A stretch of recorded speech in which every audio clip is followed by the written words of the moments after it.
మీరు ఈ సినిమా బాగుంది, సక్సెస్ అయింది, ఓకే బాగుంది, రిజల్ట్ కూడా బాగుంది, ఓకే. బట్ ఇదే సినిమాని రాజుగారి గది అనే టైటిల్, అదే సినిమా సబ్జెక్ట్ అదే ఉంది, అదే క్వాలిటీ ఉంది. అక్కడ ఓంకార్ అనే పేరు లేకుండా సపోజ్ ఎల్ఐ అనే పేరు ఉంటే ఇంత తొందరగా రిలీజ్ అయ్యి ఇంత తొందరగా ఇది అయ్యేది అంటే, ఎందుకంటే సినిమా తీయడం ఒక వంతు, రిలీజ్ చేయడం అంతకంటే పెద్ద టాస్క్.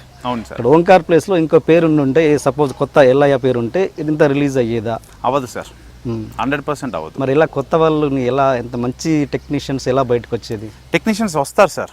ఇప్పుడు ఈ సినిమా 100 మంది టెక్నీషియన్స్ బయటకు తీసుకొస్తుంది బికాజ్ ఇది టెక్నీషియన్స్ హిట్. ఈ మా టెక్నీషియన్స్ ప్రయత్నాన్ని మీరు పీపుల్స్ అండ్ మీడియా నిజంగా సార్ వీళ్ళిద్దరు సపోర్ట్ వల్లే ఈ సినిమా రీచ్ అయింది అండ్ హిట్ కొట్టాం. నా పేరు అనేది ఎక్కడ హెల్ప్ అయిందంటే, అంటే ఇక్కడ ఎల్ఐ పేరు ఉంటే రిలీజ్ అవ్వదని కాదు, October 22 రిలీజ్ అవ్వేది కాదు అంతే.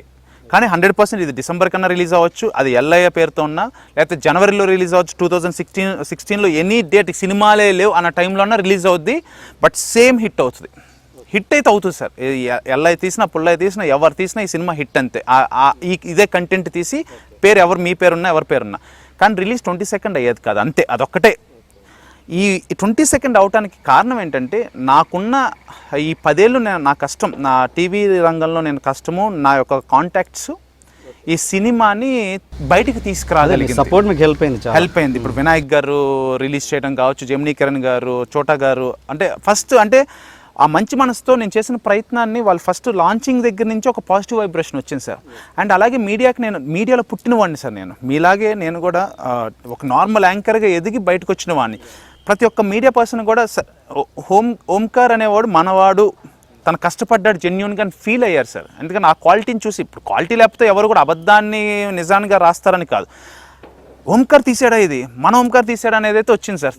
టిల్ ప్రొమో మీరు నమ్మరు, ఓంకార్ ఎంత ఇస్తాడు అన్న వాళ్ళందరూ మన ఓంకార్ తీసాడా ఆ రేంజ్కి వచ్చింది. ఎందుకు మీరు జీనియస్ నిజానికి బాగా తీశారు, ఓకే, కొన్ని కారణాల వల్ల అది పోయిందేమో, కానీ దాంట్లో ఒక టెక్నీషియన్ కనబడతాడు. అవును, ఫ్లాప్ అయి ఉండొచ్చు, అది వేరే విషయం. ఇప్పుడు ఈ సినిమా బిఫోర్ ఈ వారాహి చిత్రం అన్నది సాయి కొర్రపాటి గారిది, ఆ బిఫోర్ ఇన్వాల్వ్ అయ్యారా, లేకపోతే సినిమా రన్నింగ్లో ఇన్వాల్వ్ అయ్యారా? అసలు వాళ్ళకి మీకు పరిచయం ఎలా కుదిరింది అసలు? నాకైతే సినిమా ట్రైలర్ రిలీజ్ అయ్యేంత వరకు మా టీవీ సపోర్ట్ తప్పితే, అంటే నిమ్మగడ్డ ప్రసాద్ గారు ఆ శాటిలైట్ సపోర్ట్ తప్పితే నాకు ఎవరు సపోర్ట్ లేదు.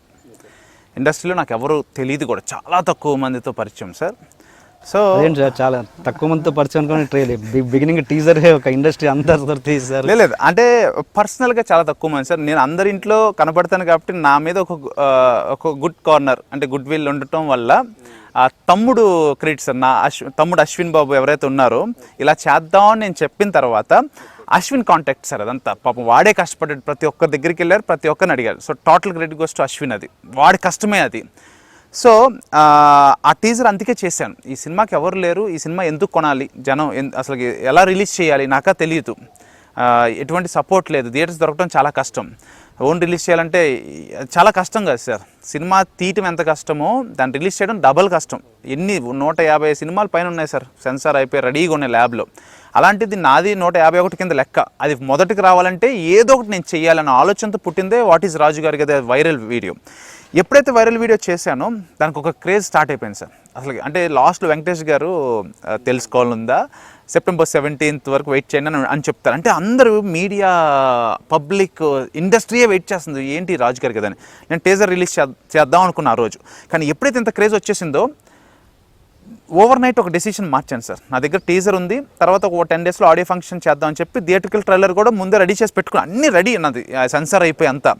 సో ఓవర్ నైట్ ఆ క్రేజ్ చూసి ఇప్పుడు టీజర్ రిలీజ్ చేస్తే 100% పబ్లిక్ సాటిస్ఫై అవ్వదు, మీడియా సాటిస్ఫై అవ్వదు, వైరల్ వీడియో కన్నా సినిమాలో అంత విషయం లేదు అనే ఒక మాట వచ్చేస్తుంది అని చెప్పి వెంటనే, టీజర్ అంటే ఏముంటుంది సార్, ఏం చెప్పం కదా, ఊరినే 4 షార్ట్లోనే టైటిల్ పడిపోద్ది. సో వెంటనే నైట్కి నైట్ థియేట్రికల్ ట్రైలర్ రిలీజ్ చేద్దామని చెప్తే కొంతమంది థియేట్రికల్ ట్రైలరా, ఇది రిలీజ్ చేస్తే రేపు ఆడియో ఫంక్షన్ ఏంటి, ఏం చేస్తావు అని అడిగారు సార్. ఆడియో ఫంక్షన్ రేపు జరుగుద్దో మన సినిమా లెవెల్ రేంజ్కి let's go for theatrical trailer, అప్పుడే మనకున్న ఎక్స్పెక్టేషన్స్కి రీచ్ అవుతాం అని చెప్పి నేను నైట్కి ఆ డెసిషన్ తీసుకున్నాను సార్. అండ్ లక్కీగా వినాయక్ గారు, నాకు వినాయక్ గారు ఫస్ట్ నుంచి కూడా చాలా ఇష్టము, నేనన్నా ఆయనకి చాలా అభిమానము. వాళ్ళ పిల్లలు చూస్తుంటారు నా ప్రోగ్రామ్స్ అని, అలాగా ఒక పరిచయం ఉంది సార్. నేను అన్నయ్య అని ప్రేమగా పిలుస్తుంటా ఆయన్ని. సో ఆయన్ని అండ్ ఫస్ట్ నేను ఆదిత్య మ్యూజిక్ నుంచి, అంటే జెమినీ బ్యాక్డ్రాప్ నుంచి, జెమినీ ఛానల్స్ నుంచి వచ్చాను కాబట్టి జెమినీ కిరణ్ గారిని అండ్ చోటా కే నాయుడు గారిని నాకు బాగా పరిచయం.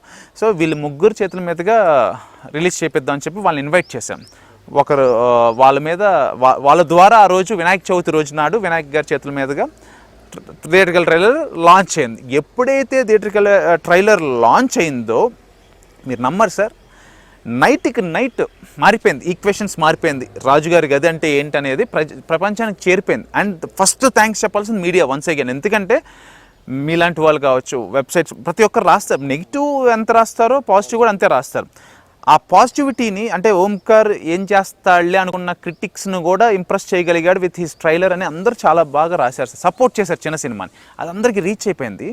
సో నెక్స్ట్ ఆ నైట్కి ఒక కాల్ వచ్చింది సార్, మాట్లాడిన తర్వాత నెక్స్ట్ డే మార్నింగ్ 10 o'clock, అంటే 17th ట్రైలర్ లాంచ్ అయితే 18th మార్నింగ్ 10 o'clockకి థియేట్రికల్ రైట్స్ని మొత్తాన్ని, టోటల్ థియేట్రికల్ రైట్స్, తెలుగు థియేట్రికల్ రైట్స్ని సాయి కోరపాటి గారికి అండ్ అనిల్ సుంకర గారికి ఆయన కాల్ చేశారు. ఎస్ సార్, ఆయన నాకు కాల్ చేయాలి. ఆయన పర్సన్ మధ్యలో వచ్చే శివరామ్ గారు అని చెప్పి ఈజ్ వన్ ఆఫ్ అంటే కొన్ని ఏరియాస్ డిస్ట్రిబ్యూషన్ చేస్తుంటారు.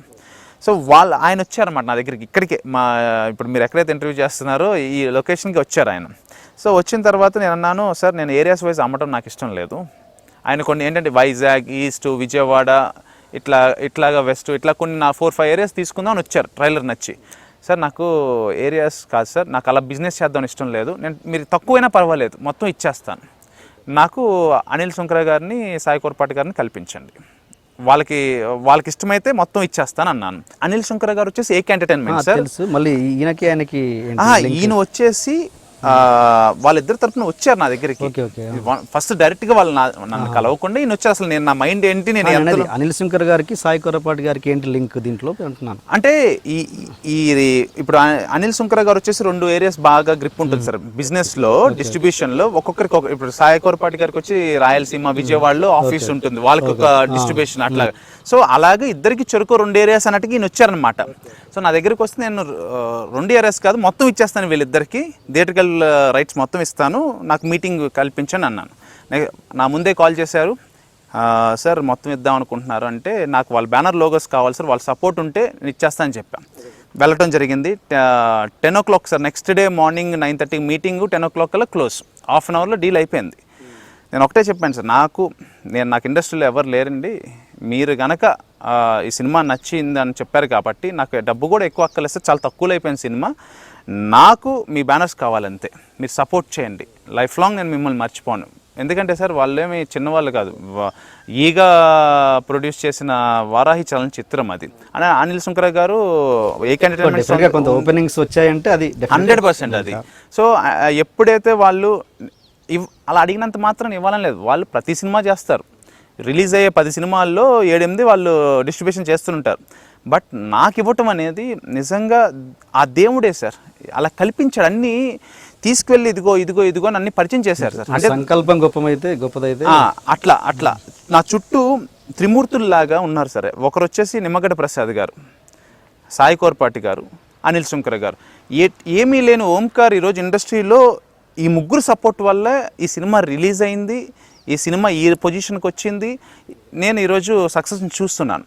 అంటే రాంగ్ రిలీజ్ వల్లే జీనియస్కి దెబ్బ తగిలింది సార్. అది కనుక రైట్ రిలీజ్ అయ్యి ఉంటే చాలా దానికి ఇంత బాధపడే వాళ్ళం కాదు అందరూ. కానీ అదే నాకు ఈ రాజుగారి గది వచ్చేటట్టు చేసింది కూడా. అంటే ప్రతి పాఠము ఆ రోజుకి, అంటే ప్రతి ఫెయిల్యూరు ఒక రోజు బాధేస్తుంది, కానీ దాని తర్వాత వచ్చే సక్సెస్కే ఆ ఫెయిల్యూర్ దేవుడు ఇస్తాడు అంతే.